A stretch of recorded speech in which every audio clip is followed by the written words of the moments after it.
Thank you so much. Three simple keywords: safer, greener, freer. To help EU become greener, safer and freer. That was the three priorities when Sweden on January 1st took over the presidency, and that is also what we have tried to stay focused on.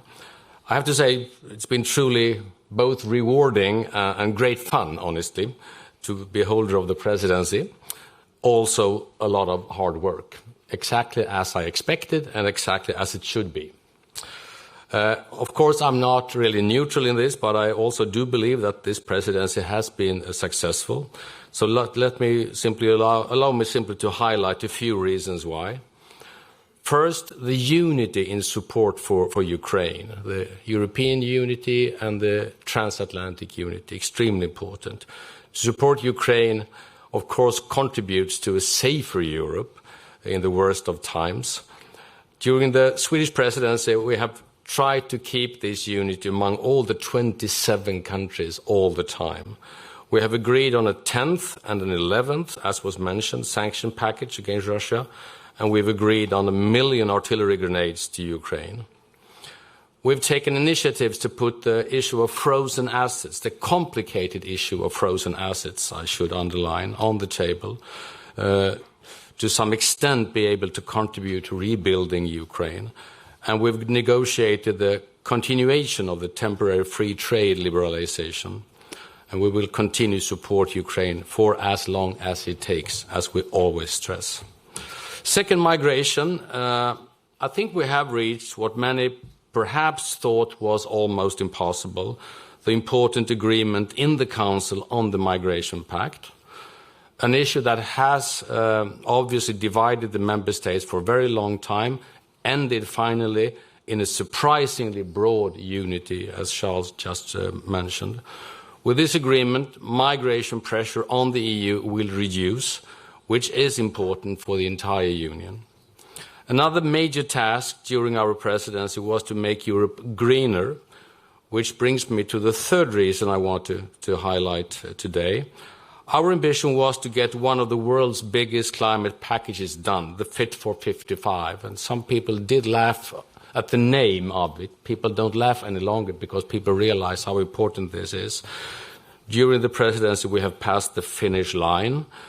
To be slightly more concrete regarding some of the important parts in this huge climate package, agreement on infrastructure for charging electrical cars in the entire EU, the ban against sales of fossil-driven cars from 2035, more sustainable fuels in shipping and in aviation, and expanded emission trading. More sectors are now being included.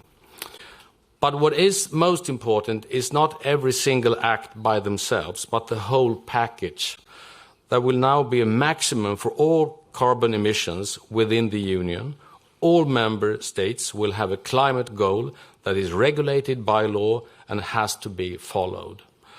This creates a whole new playing field and sets new ground for all EU countries, their own very important efforts. And by 2050, Europe will be the world's first climate-neutral continent.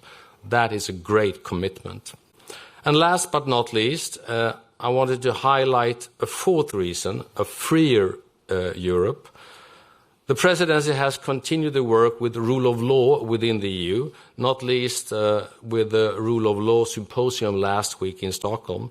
During the spring, we have managed to put competitiveness also on top of the agenda. Economy is driving a freer Europe as well. European businesses have been lagging behind for the past decade compared to our international competitors, not least in the US and many Asian countries. We see, for example, how the tech industry is dominated by the American West Coast and the Chinese East Coast.